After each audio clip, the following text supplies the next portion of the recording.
श्रापित हवेली की दुल्हन का बदला।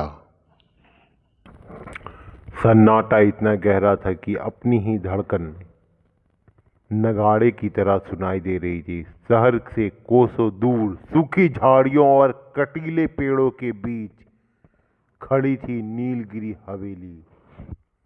लोग कहते हैं कि इस हवेली की दीवारों को ईंटों से नहीं बल्कि इंसानी सिसकियों से चुना गया है।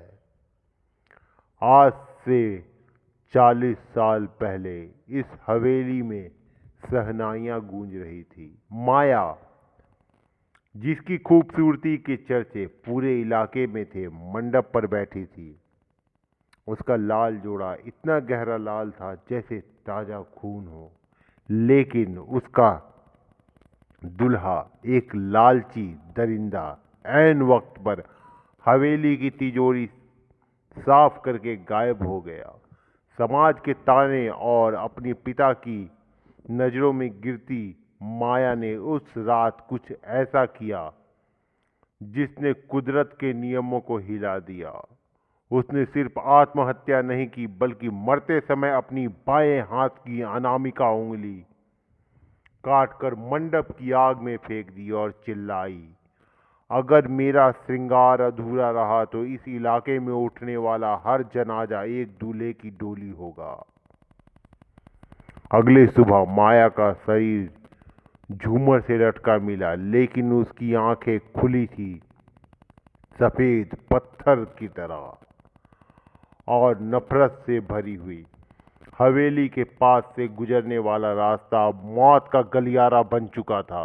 जब भी कोई बारात वहां से गुजरती तो अजीब घटनाएं होने लगती। अचानक तापमान गिर जाता, बारातियों के मुंह से भाप निकलने लगती, मरे हुए फूल और सड़ते हुए मांस की मिलीजुली गंध हवा में तैरने लगती।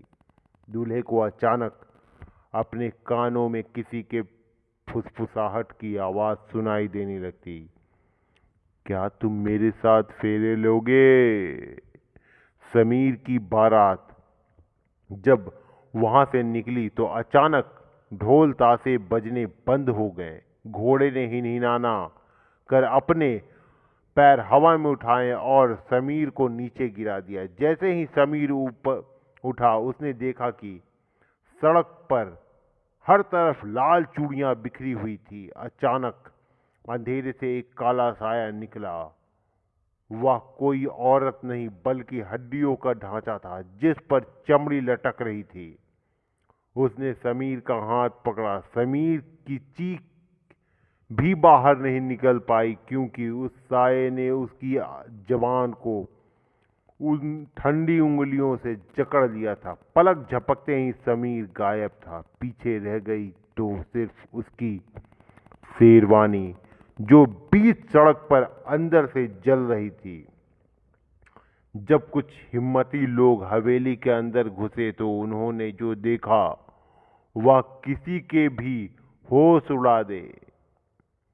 हवेली की दीवारों पर कई पेंटिंग नहीं थी बल्कि गायब हुए दूल्हों के चेहरे की खाल को उतार कर फ्रेम किया गया था। उनकी आंखें अभी भी हिल रही थी जैसे वे मदद मांग रहे हो।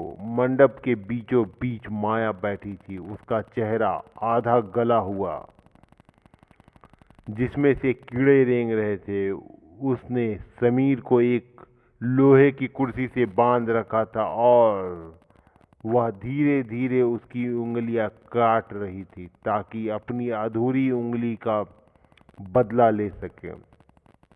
आज भी अमावस्या की रात को नीलगिरी हवेली से एक अजीब सी आवाज आती है। वह आवाज रोने की नहीं बल्कि हड्डियों के टूटने की होती है। लोग कहते हैं माया आज भी वहां उन दूल्हों की हड्डियों से अपनी नई हवेली बना रही है। आज भी अमावस्या की रात नीलगिरी हवेली के रास्ते से गुजरने पर अगर आपको सड़क पर बिना उंगलियों वाला हाथ दिखाई दे जो आपको अपनी ओर बुला रहा हो तो रुकना मत, क्योंकि माया को आज भी एक नए दूल्हे की तलाश है।